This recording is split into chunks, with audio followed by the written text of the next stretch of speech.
Good Monday evening and welcome to the NCWLIFE Evening News. I'm Grant Olson. Before we get to today's top news stories, let's take a quick look outside our weather window. And a beautiful day out there today with lots of blue skies. A lot like yesterday, wasn't it? Just slightly warmer than yesterday. But all in all, a beautiful late January winter day as we look down from our Billy Goat camera up in Okanagan County, looking down at Pateros and Brewster. Of course, the Columbia and Methow Rivers also in that shot. Beautiful day with just a skiff of snow on the hills. And not a lot to talk about this week as we take a look at our weather ahead this week. Maybe some rain showers and a pretty good chance for it on Thursday night and into Friday. But temperature-wise, those temperatures are slightly above normal and will stay that way even beyond Friday. And we'll have much more on your weather forecast coming up a little bit later on. And now a few of the stories we're following for you tonight. A Bridgeport man was shot twice Friday night, and his brother-in-law is now facing charges. A jackknife tractor-trailer rig burst into flames, shutting down travel on I-90 in the Moses Lake area for several hours Saturday afternoon. And the consultants hired to help the Wenatchee School District find a new superintendent say viable candidates are shying away because of, quote, governance challenges. But first, we begin tonight. A 47-year-old Monroe man is dead following ending a Department of Transportation front loader on Stevens Pass Friday night. A State Patrol report says Brian Jones was westbound on US 2 about 4 miles west of Coles Corner around 8:24 p.m. when his vehicle rear-ended a DOT front loader, which was driven by 40-year-old Joseph Welter of Wenatchee. Troopers report Jones was transported to Central Washington Hospital where he died. Welter was not injured. The cause was determined to be alcohol-related. Traffic was halted for a period of time. A Bridgeport man was shot twice Friday night, and his brother-in-law is now facing charges. Douglas County Sheriff Kevin Morris said the shooting on Crane Orchard Road in Brewster apparently started as an argument between the two that escalated. 32-year-old Benjamin Pineda Casterone was shot in the left forearm and right hand. He was taken to Central Washington Hospital where he was treated and released. Deputies arrested his 29-year-old brother-in-law, Jamie Villanavos Sanchez of Brewster, for first-degree assault, and he was booked into the Okanagan County Jail. A jackknife tractor-trailer rig burst into flames, shutting down travel on I-90 in the Moses Lake area for several hours Saturday afternoon. It happened around 1:30 p.m. when a semi with a trailer fully loaded with boxed produce crashed and caught fire. The driver from British Columbia was injured and taken to Samaritan Hospital for treatment. A State Patrol report says the driver was eastbound on I-90 when his truck drifted off the highway, striking the guardrail, then the concrete barrier.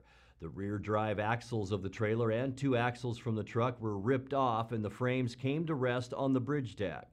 The tractor-trailer continued across the bridge until it jackknifed and then caught fire. Traffic was stopped in both directions for several hours. A passenger in the vehicle, also from Surrey, British Columbia, was not injured. Troopers say driver inattention was the cause. Well, the consultants hired to help the Wenatchee School District find a new superintendent say viable candidates are shying away because of, quote, governance challenges, unquote, in the district. In addition, the firm HYA Consultants said some potential candidates have heard the district will only hire a Latina superintendent. Wenatchee High School student newspaper The Apple Leaf obtained a letter HYA sent to the district on December 31st. In that letter, the firm said they're trying hard to dispel rumors about the district only wanting a Latina. The governance challenges are not specified, but it's likely in reference to repeated friction on the school board since 3 new board members were elected in 2017. HYA also said requiring candidates to sign a waiver allowing the district to obtain their personal files is causing concerns, not because they have something to hide, but because they, quote, could see it as an example of a board dynamic that's undesirable, unquote. Coming up next, even though it isn't expected to open until 2021, Wenatchee's new charter school is already on its second name. Grant PUD has given General Manager and Chief Executive Officer Kevin Nort a 3-year contract extension, And the Wenatchee metro area unemployment rose slightly in December of 2018 compared to the same time in 2017. I'm Grant Olson, and you're watching the NCWLIFE Evening News.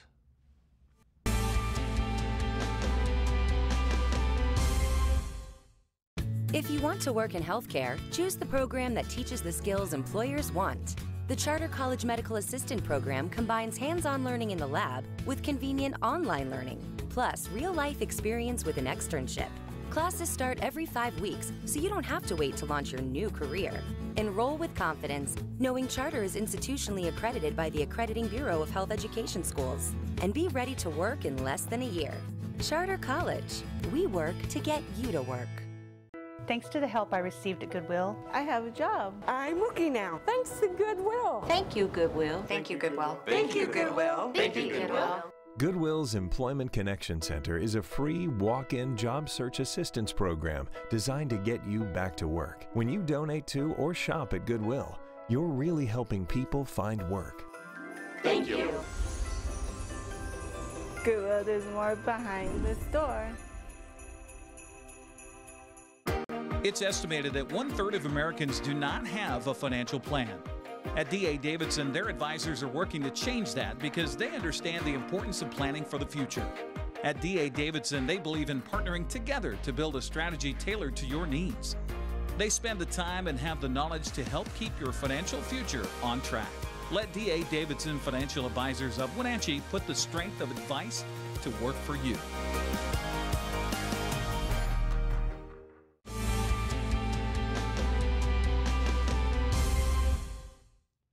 Welcome back. In another news, even though it isn't expected to open until 2021, Wenatchee's new charter school is already on its second name. Formerly called Columbia Prep, the school will now be known as Pinnacles Prep. That's according to co-founder and board member Sarah Rolfs. She said the name change came about after members of the community said there was potential confusion between Columbia Prep and Wenatchee's Columbia Elementary School. The school for middle and high school students also has launched a search for its first principal.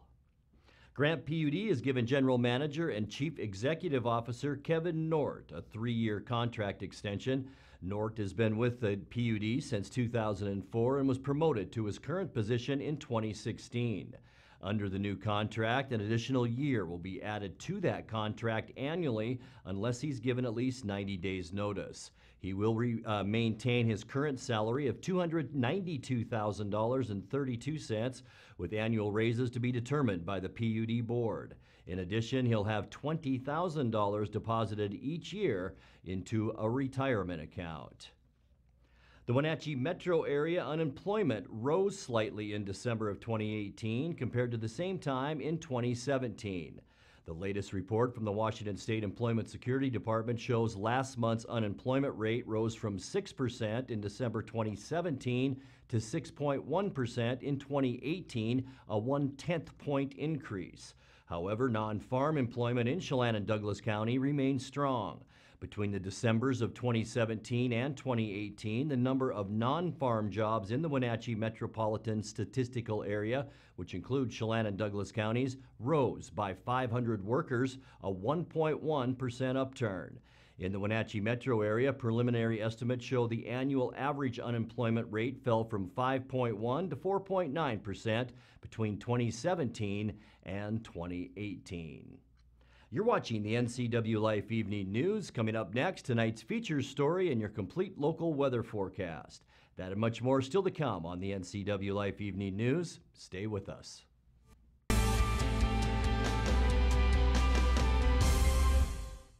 Hi, Tom from Alpine Air Heating and Cooling.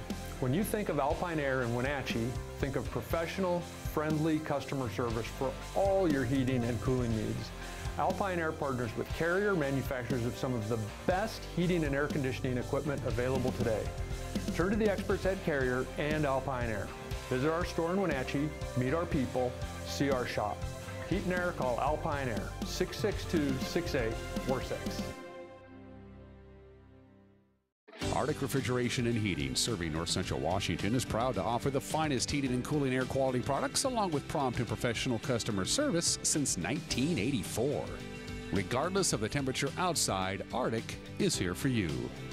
Arctic offers a variety of services: residential and commercial heating, air conditioning, commercial refrigeration, as well as planned fall and spring maintenance for the overall well-being of your system. Call Arctic Refrigeration and Heating for your heating and cooling needs. Dear Mary Maids, just got home from a trade show and I didn't have time to pick up the house. Kids made chili. Jeff did a mud run. Oh, and Winston shredded Teddy's bed. Again, please clean it the best you can. Oh, except for the statue Max made for me. Thanks, Abby. Hi, Abby. Clean kitchen, clean bath, clean floor, naughty cat, poor Teddy. The statue is precious. You should keep it forever. See you next time, Mary Maids.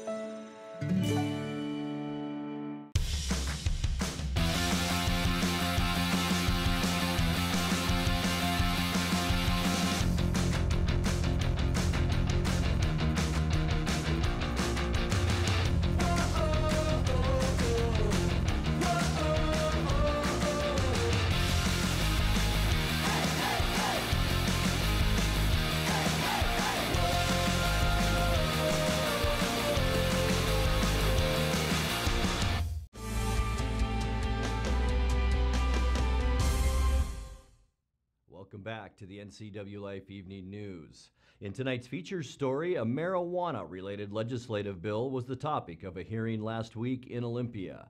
NCWLIFE's Dan Kuntz has more.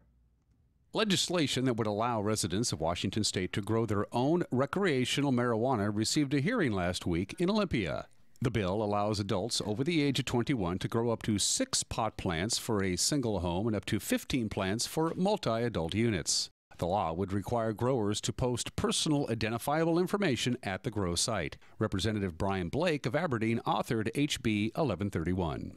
This is just a bill that in various iterations I've been working on for a while. Washington, as you've heard, is a very progressive state. We allow folks to brew their own beer, make their own wine, grow their own gardens, and I think this is just an extension of that. And allowing people to do this seems like a reasonable thing to do, and that's why I drafted the bill, and hopefully we can come to agreement and move the bill through the process. Opponents argue that allowing residential pot cultivation sends the wrong message. There continues to be low-scale or low-level illicit marijuana use and sales. Basically, before decriminalization 2012, what used to happen, the hand-to-hand street kind of interaction, that still exists.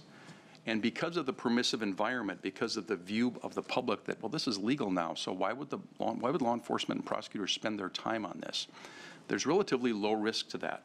So that is continuing around our state. And the question is, if this bill is passed, how does this affect that? And does it begin to change it? Does it make it worse? And does it make it even more difficult to investigate and to prosecute some of these enforcement elements that you're including in this bill? The House Gaming and Commerce Committee adjourned without taking action on the bill.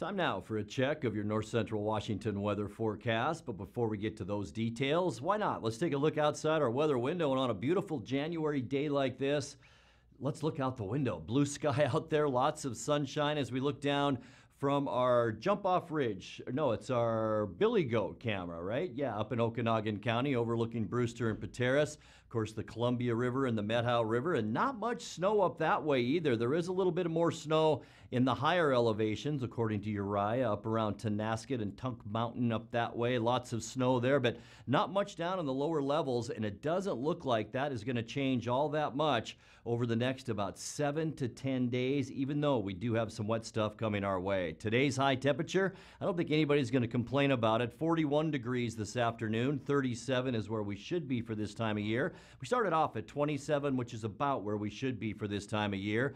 Record high, 57 in 1984, and our record low temperature, it was a cold one back in 1972 at 8 below zero. Still holding steady at 83/100ths of an inch so far this year, and our sunrise this morning getting a little bit earlier now at 7:32, and sunset this afternoon at 4:56. Let's put that loop in motion now and show you what you can expect beginning tonight at 10 o'clock. our forecast really isn't going to change all that much over the next 3 days, counting today. Tonight, partly cloudy. We'll see calm winds and mostly clear skies as this big ridge of high pressure remains over pretty much all of the northwest and even into western Montana. Tomorrow at 1 o'clock, sunny, calm, and mild once again. Look at this big swath of clear skies that goes back all the way into the central U.S. Not much change for Wednesday either, folks. This is at 1 o'clock in the afternoon. Partly cloudy skies. We will see calm conditions and mild weather. There is an area of low pressure here. That won't affect us that much, but there is another area of low pressure just off the coast of northern British Columbia that will try and begin to slide some moisture our way. Late in the day on Thursday, we will see some scattered showers, and then an 80% chance of rain showers as we get into Thursday night at 10 o'clock as this system pushes in that moisture west to east through Washington State. A lot of times we get missed when we see that west to east flow. We'll have to see what happens Thursday night. Once again, a chance for a rain, an 80% chance on Friday. You can see most of Washington State inundated with some kind of moisture, whether it be snow, rain, or maybe a rain-snow mix. Things get a little bit better on Saturday, though, as we kick off our weekend. Maybe a morning shower, and then mostly sunny skies by Saturday afternoon. You can see all the clear skies in north central Washington. And then this area of low pressure moves inland just slightly as we get into Sunday, and that will bring us to end our weekend about a 30% chance of light rain showers. Let's take a look now at your quick lube and tune forecast tonight. A little bit cooler with 26 degrees for our overnight low, about where we should be for this time of year. 38, mostly sunny, calm, and mild for your Tuesday. 39 on Wednesday, also partly cloudy with calm winds. We will see those increasing clouds, though, beginning on Thursday as that storm system brings that moisture in on us. 40 degrees for Thursday, an 80% chance of rain overnight into Friday, and then off and on throughout the day on Friday. 40 degrees, our high temperature as we end our work week. And then kicking off our weekend, we'll see mostly sunny skies on Saturday and mild conditions with, once again, 40 degrees. Cooling off just a little on Sunday, partly cloudy, a chance for afternoon showers. High then around 38 degrees. And that's a look at your local weather forecast. Coming up next, tonight's sports report with Eric Granstrom and more as the NCWLIFE Evening News continues right after this.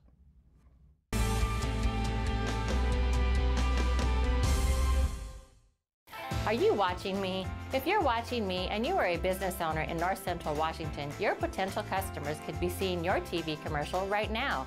With Solely on Broadcasting, TV advertising is effective and affordable. Place your ads on the network best suited to your potential customers or get top-of-mind awareness with 16 cable networks, including NCWLIFE, your local TV channel. Give Solely on Broadcasting a call at 888-2020 today to see how easy and affordable it is to advertise on TV. And now it's a sports update on the NCWLIFE channel. And a happy Monday. A second attempt at indoor football at the Town Toyota Center will begin in March in the Wenatchee Valley with the Skyhawks. The organization held a press conference Saturday at the Town Toyota Center with ownership, players, and general manager and head coach Keith Evans introducing the team. Thank everybody for coming out today. This is pretty exciting. It's been a long time coming. I like the Valley a whole bunch. This is going to be some really exciting, family fun to have football back here in town. This is a great sports town.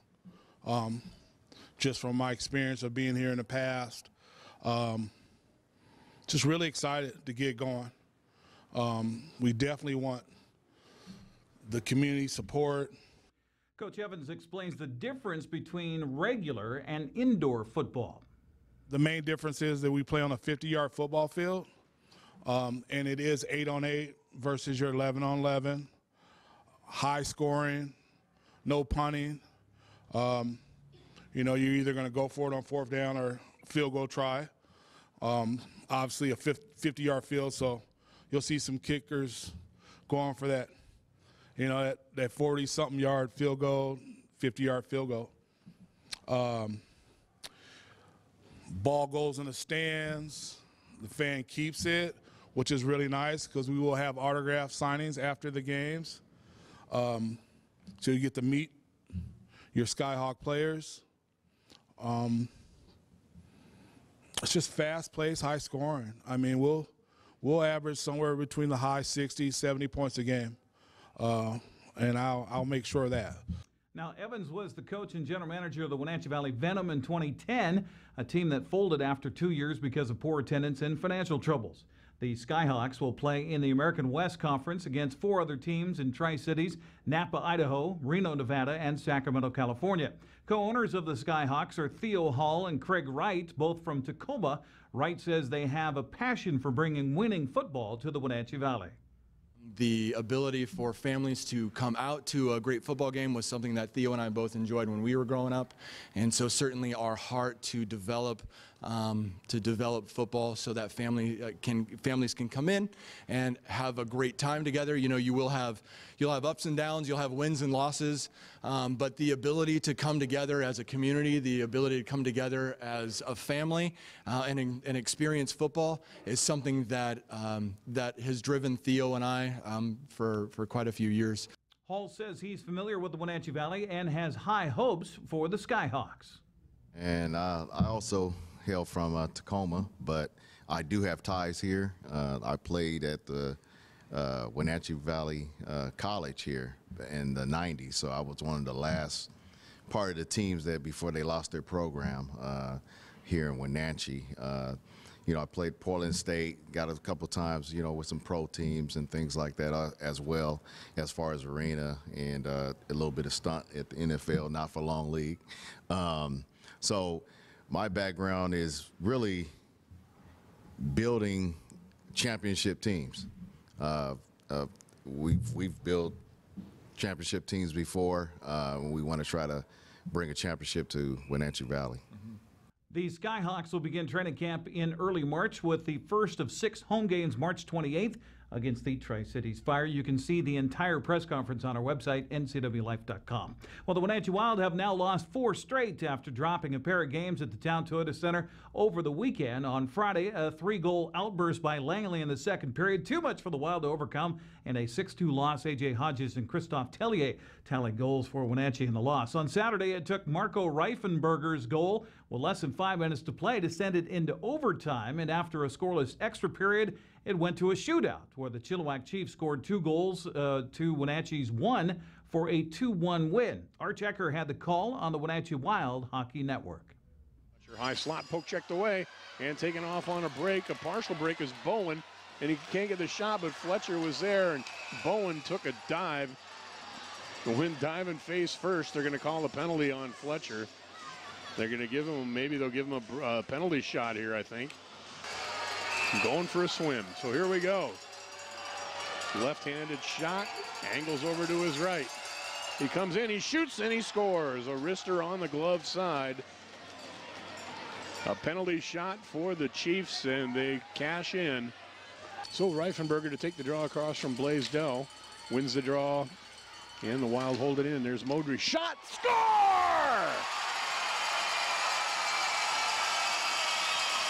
I don't know if Reifenberger got a tip on it or not.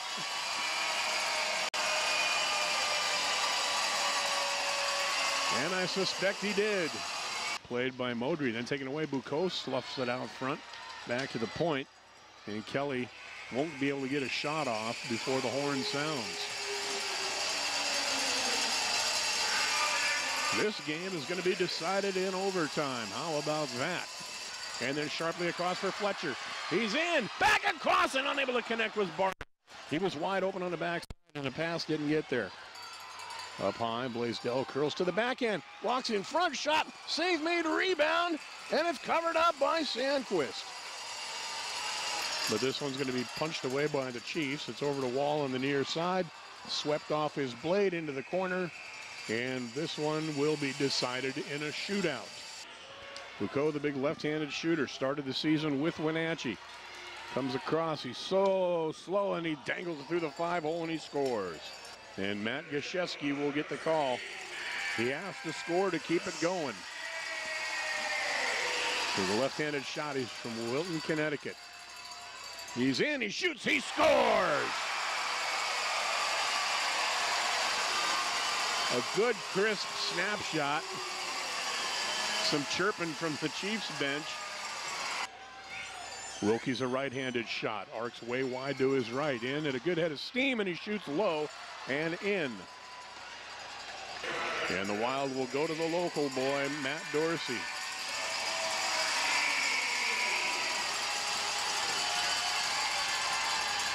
Dorsey angles in. He curls, drags, backhander, no dice. And the Chiefs end up escaping with a 2-1 victory in the shootout. So Wenatchee will try to snap a 4-game losing streak on the road at Merritt Wednesday before playing first-place Penticton Friday on the road. They'll return home Saturday to face the Vernon Vipers. It is a big night on Saturday night at the Town Toyota Center. Eastmont Wildcats played second fiddle to the Wenatchee Panthers throughout the Big Nine girls bowling season. Such was not the case Friday. Eastmont came out with a bang, defending its District 6 championship with a 74-pin win over second-place Wenatchee. Alicia Hastings was medalist with a 659 series. Wenatchee's Jessica Holbrook second in the 603 series. Eastmont total pin count for the day, 3,988 to Wenatchee's 3,914. Both teams advanced to the state tournament at Narrows Plaza Bowl in University Place end of this week. Taking a look at the weekend of prep sports as we open up the Les Schwab prep scoreboard. First of all, girls basketball. Sunnyside raced out to an early lead and never looked back, downing Wenatchee on Friday nights. Eastmont traveled to Moses Lake and fell to the Chiefs. Chelan for the second time in 3 nights down Cascade, and Waterville Mansfield traveled to Tonasket, picked up a victory on the road. On the boys' side of the Les Schwab prep scoreboard from Friday night, game we had right here on the NCWLIFE channel. Wenatchee stopped Sunnyside 55-47. Moses Lake 11 better than Eastmont. Chelan topped Cascade. Tonasket took care of Waterville Mansfield. Turning to Saturday in girls play, we had Eastmont, despite losing Britt Vaughn to a knee injury in the first half, kept Wenatchee winless with a 45-37 victory. Waterville Mansfield defended the home court, downing Oroville. On the Les Schwab prep scoreboard in boys play on Saturday, Garrett Long scored 17 points to pace Wenatchee in a 47-40 win over Eastmont. It was also Oroville taking care of Waterville Mansfield 65-26. Coming up on the schedule this week for the NCWLIFE channel, it begins tomorrow night with a replay of a game from earlier in January. That's Eastmont and Wenatchee unified at 7. The boys basketball game will follow that. Coming up on Thursday, hockey night will feature last Friday's game between Wenatchee and Langley at the Town Toyota Center. And then on Friday, we're back at Wenatchee High School for live basketball between the Panthers and the Ike Cadets, the girls first at 5:30. That's sports news. I'm Eric Granstrom. Grant, back to you. Thank you, Eric. And that's going to do it for our newscast tonight. For more on these stories and other news from around North Central Washington, you can find us on Facebook or our website at ncwlife.com.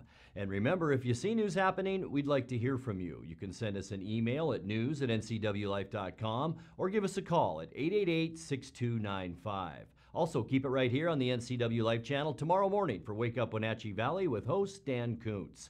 I'm Grant Olson. Thanks for joining us and have a great night.